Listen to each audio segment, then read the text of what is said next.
Glenn Woodsky raise quarter horses on a farm about 20 miles from Saskatoon, Saskatchewan in Canada.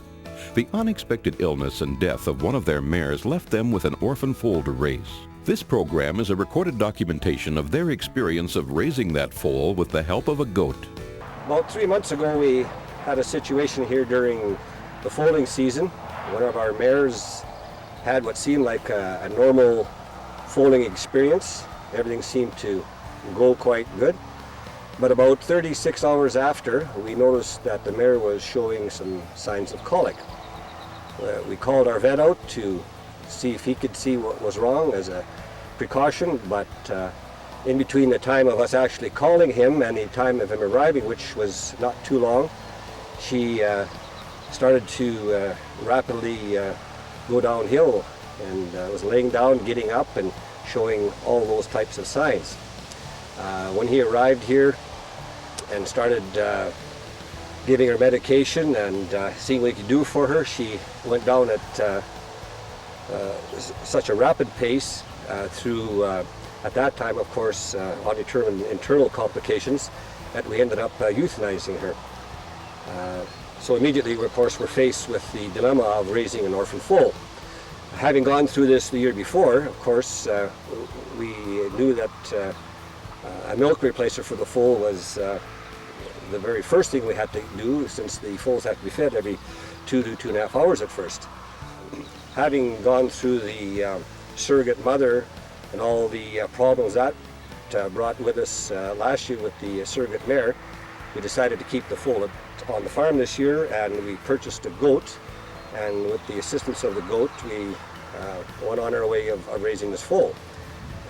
And I'm hoping that this video that we've made is going to be some help to anyone, especially a small breeder like ourselves, to see that it is an easy way and a very good way of raising and keeping your foal on the farm. Under normal circumstances, after a mare gives birth, the foal will stand and nurse within the first 2 hours of its life. This is a very critical time. Each hour that passes lessens the foal's ability to absorb through its intestinal wall the essential antibodies from the colostrum in the mare's first milk. These antibodies help to build up its immune system. Fortunately, this foal was able to nurse for 36 hours before her mother died. Bottle and pail feeding began immediately afterwards, as a goat was not part of the feeding program at that time. There are many brands of milk replacer, and the price may vary considerably. Ask questions and shop around before you buy. It's recommended that whatever milk replacer you choose, you continue using the same brand. Instructions will be included on the pail or bag and will cover feeding times, temperature, and amount to be fed. Use this as a guide only, as your foal's needs may vary. Having several sizes of baby nipples on hand is a good idea. 3 different nipple sizes were tried before the foal found her favorite. It was the smallest one, and the end had to be cut and opened up to get the right flow. After several feedings, the nipple started to wear out, so others were tried, but the foal preferred the initial one, even though it was worn. By the time the foal was 3 days old, she was hand-fed 750 milliliters per feeding, 8 or 9 times a day, using a baby bottle. The nice thing about using baby bottles is that you can pre-mix the formula, pour it into 3 bottles, and put it in the fridge. That way, nighttime feeding is easier. All you'll have to do is shake the bottles, put them in the microwave, heat to the desired temperature, and feed the foal. This way you can get up, go out, feed, and be back in bed within 10 minutes. It's important to thoroughly clean your bottles, nipples, and pails. The downside of bottle feeding is the constant contact you have with the animal. The foal immediately assumes that you should be feeding it as soon as it sees you. It may get aggressive towards you if it's not being fed. Because of this, getting the foal off the bottle and started on the pail as soon as possible is the best idea. Switching from the bottle to the pail makes feeding easier and helps with behavior problems. When the foal first starts to drink out of the pail, you might think it's going to drown itself. It comes up, sticks its head in, and all sorts of noises are heard. To avoid getting milk into the foal's lungs, just keep the pail down low. When the foal's head is kept down, any milk that might go up its nostrils will simply run back out of its nostrils or come back out through its mouth. The foal learns very quickly and in a short time will be able to drink like a big horse. Once you've decided to use a goat to raise your orphan foal, there are several things you must consider before purchasing one. It's most important that you buy the right goat from the right place. As you can see here, Minnie, our foster mum, makes it look simple. Minnie is a La Mancha cross goat. The La Mancha breed is one of the quieter breeds, and this proved itself over and over again as Tia and Minnie were observed together over time.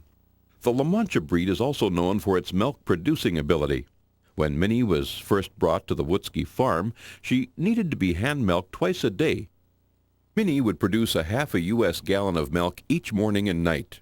As Minnie came from a dairy farm, she was used to being milked and did not even mind being around horses. It's recommended that you purchase a goat directly from someone who raises them. In this way, you'll have the added advantage of seeing the goat being milked before you buy. Not only will you discover how much milk she produces, but you'll also determine its temperament. The owners will be able to inform you about the goat's general health and feed requirements. In Minnie's case, before the purchase was finalized, she was loaned on approval to ensure that the foal and her were a good match. This milk stanchion isn't fancy, but serves two purposes. Not only does it raise the height of Minnie at feeding time, but she also can crawl underneath it to have some peace and quiet away from the foal.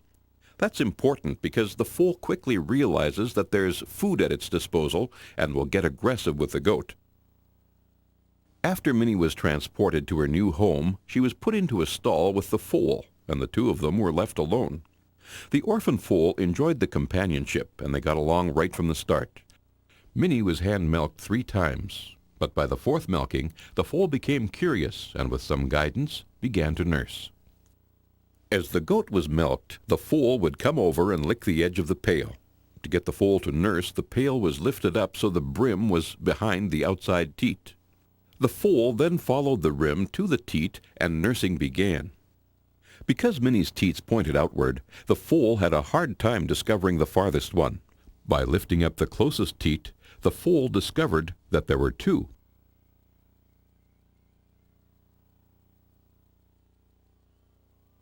After each morning feeding, if the weather was cooperating, Minnie and Tia were turned out for the day. A halter and lead shank were placed on the foal. It's important that the foal gets familiar with them. Practice putting the halter on and taking it off, snapping on the lead shank and putting pressure on the halter. To move the foal outside, a cradle is made by placing one hand in front of her chest and the other behind her. If the foal decides to bolt ahead or backwards, you're right there to hold her safe. After a few times, start putting a little pressure on the lead while walking. Then have one hand on the lead and the other behind her. If you do this, it shouldn't take long before you'll be leading by the halter alone.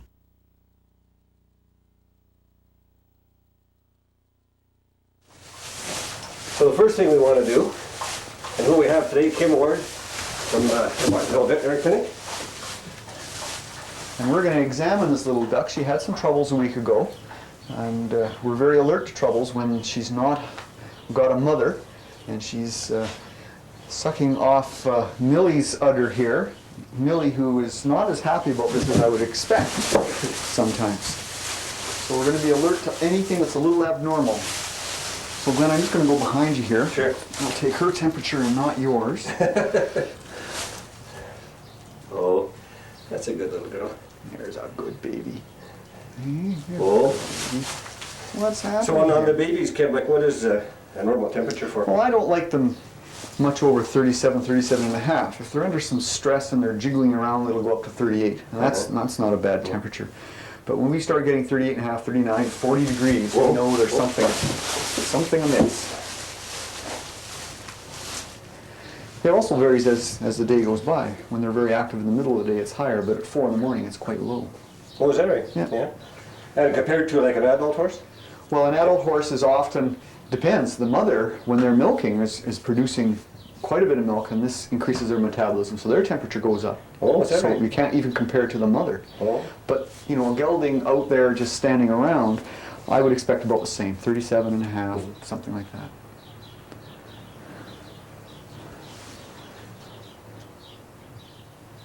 Yeah, just over 38. And, you know, she's been active. Mm-hmm. She's fooling around. She's excited about the whole thing, so I don't think this is out of the realm of normalcy.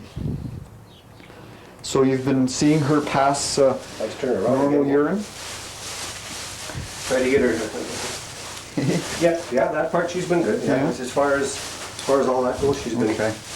And Her appetite's back up again. yeah, and you found that she's passing urine out of her vulva. She's not passing any urine out of her navel or anything like that? Everything's good. Okay. Because what was this that you figured? Well, last time when I felt the navel, it was thick, and of course we had that little discharge from it, the clear bloody discharge, and it was a little thickened. And when I squeezed it, she didn't like it. Now I'm squeezing it reasonably hard, and she seems to be very good about it, and it's not nearly as thick as it was before. And our concern, of course, is if we have an infection in the navel, this will lead to a number of things. At the very least, we can get an abscess right at the navel site, and this turns into an abscess that persists with her, and it will drain her. She will not do well as she gets older. Second thing to that is that the bacteria from that abscess or the navel can go throughout her entire body through her blood supply, and usually it localizes in joints, sometimes lungs, very often heart valves. And when they start getting joints that are infected, they start getting swollen, they get painful, and it just brings them down very quickly. But we would have expected a high temperature if that was going to happen. So this is something in foals that's not really got to watch. It's right? very common, even in foals who are not orphan foals, normal foals who have some stress in their life or even no stress in the beginning of their life. They'll have a naval infection that will disseminate itself throughout the whole body. And it's very often the end of the foal when that happens. Yeah. So But she seems to be doing well. she seems to be doing very well. I just want to look at her vulva here just to be sure that's normal. So, These joints feel... Oh. She said, don't touch me there. Don't touch me there. oh, Oh, a little kick.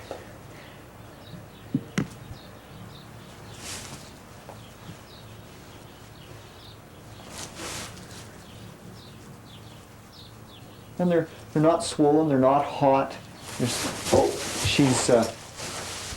There's no pain involved. She's just very ticklish. mhm.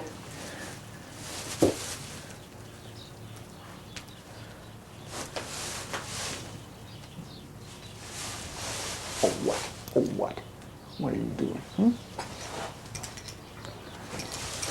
Oh yes, we have to look. We have to look.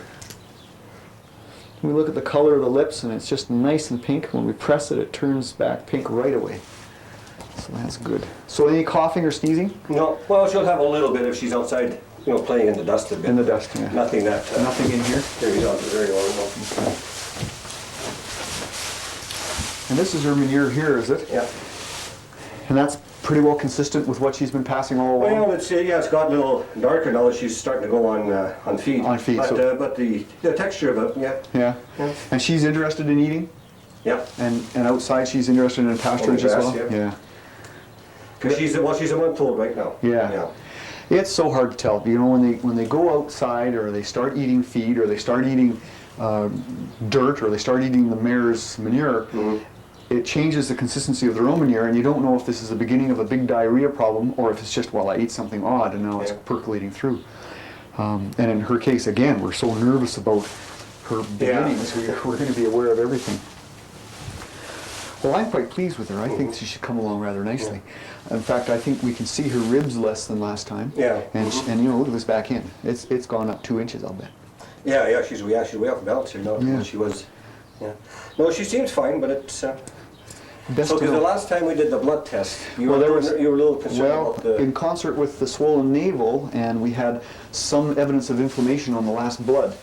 That started us thinking that maybe we should be a little more alert to things with her.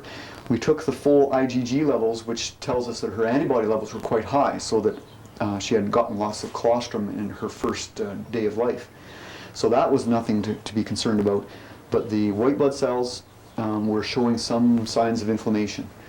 And I'd like to compare those tests with the tests that we would do today. And I think we should take some blood from her. She'll like this. I'm sure she will. Having been warned what it's like, I think she'll just be so happy about it. She was good though. Like the antibiotics I was giving her was called what? That was Batrol. It's an antibiotic called enrofloxacin. It's actually a derivative of a drug used for infants. And we're finding using it in animals quite well. It's not actually approved for use in horses. The drug companies have not approved it yet, but we find that it really works well on septicemia, which is what we were concerned about, and in a lot of cases for diarrheas as well. Yeah, no, it seemed to have brought it right out of it. Yeah, that's good. Well, let's put her. You got your stuff? I've got the stuff right here Okay. to take the blood. I wonder if we could put her against the wall.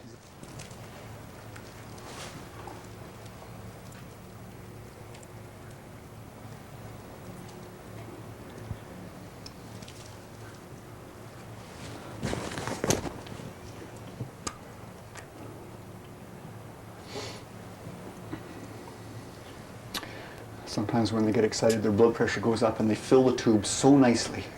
Not this time. No, it went really nicely this time. Oh, you got it? We're done. We've got two. Oh, okay. Yep. So I'm going to take this back to the clinic and we're going to run these tests again. And the important thing will be the comparison with the last results. And we'll see how her own immune system is dealing with this. Of course, with help with the antibiotics. Yeah.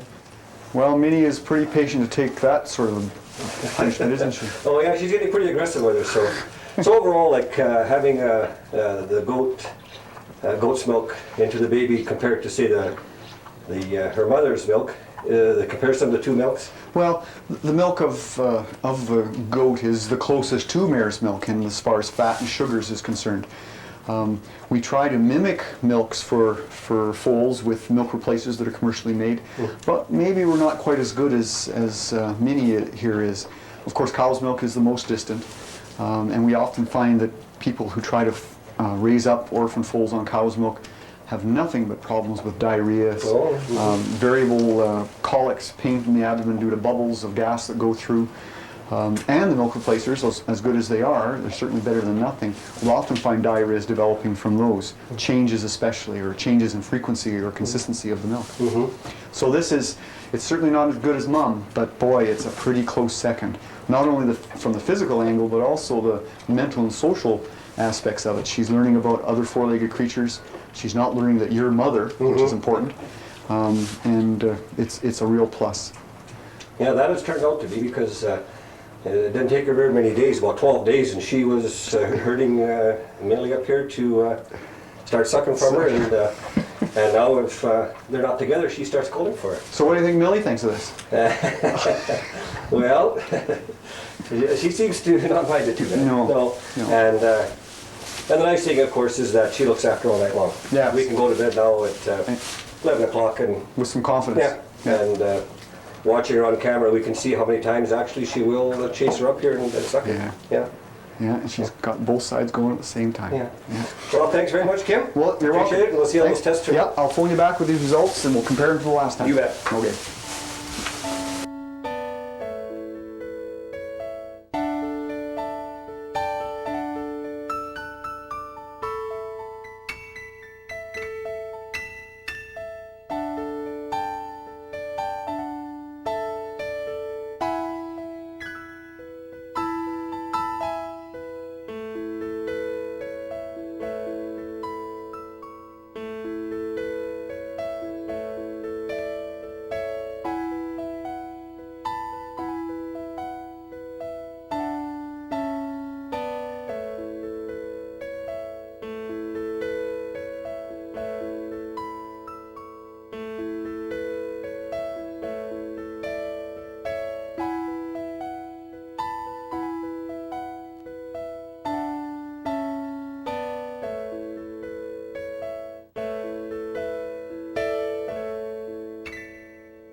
Minnie showed the foal how to eat grass, hay, and oats. During the day, Tia is fed every 2.5 to 3 hours by pail, and the excess milk is fed to the goat. Hay and oats are left in the pen for free feeding. At 3 months of age, Tia was permanently separated from Minnie. To begin the process, they were separated after each morning feeding until evening. On occasion, they'd call out to each other, but neither would try to go through the fence, as would be the case with a mare and foal in pens 200 feet apart. A gradual weaning was hoped to be less stressful on Tia. The pen that had been used for the last 2 months was temporarily added to an existing run and was completely surrounded by snow fence. This was done to keep the goat in and for the foal's safety. This also allowed Tia to socialize with other horses that were on both sides of her. Tia was bucket fed every 4 hours. Free salt, oats, full crunch, hay, and water were available at all times. The milk feeding ceased 1 week after Minnie was completely separated from the foal. To avoid mastitis, Minnie was hand-milked for a short while afterwards. Raising an orphan foal using a goat as a foster mother is a very pleasant and educational experience. With very little human assistance, Minnie and Tia fell into a routine very quickly. Although there was no trouble between them, they did produce a lot of laughs. Minnie made raising an orphan foal easier and less stressful. She worked her way into the hearts of everyone that met her. She'll be sent out to be bred in November and will have her offspring 5 months later. In this way, Minnie will be available if a foster mother is needed again. One thing that can't be overemphasized is the fact that a goat will completely eliminate any chance of injury to you or to the orphan foal. This could mean a lot depending on what future plans you have for your foal. Taking a foal to a surrogate mother can be very stressful for everyone. Stressful for the foal, for the mare's owner, and yourself. A surrogate mare may not be available, or a surrogate mare and a foal may not take to each other, and there's a chance that the foal could be kicked and hurt by the mare. As hard as it may sound, try not to make a pet out of your orphan foal. Teach it to give you the same respect as you demand when working with an older horse. Tia is healthy and has turned out to be a very good size. She's benefited from natural milk and the goat's companionship. The Woodskis were able to keep the orphan foal safe at home and did not have the stress and scheduling pressure of hand-feeding the foal. They could stay in bed at night and know that their foal would be well cared for. This foal is powered by goat's milk. Think about it. We highly recommend this to anybody that is like ourselves, that's a small breeder, or if they live in an area where a surrogate mare isn't just that readily available. If anyone wants more information, they can visit our website at mymomsagoat.com. Oh, where are you, my mama? You left me here. I'm all alone. I run and run. It's all I can do. It's a big, big world, but I'll find you. Oh, where are you, my mama? You left me here. I'm all alone. I run and run. It's all I can do. It's a big, big world, but I'll find you. I run and run. It's all I can do. It's a big, big world, but I'll find you.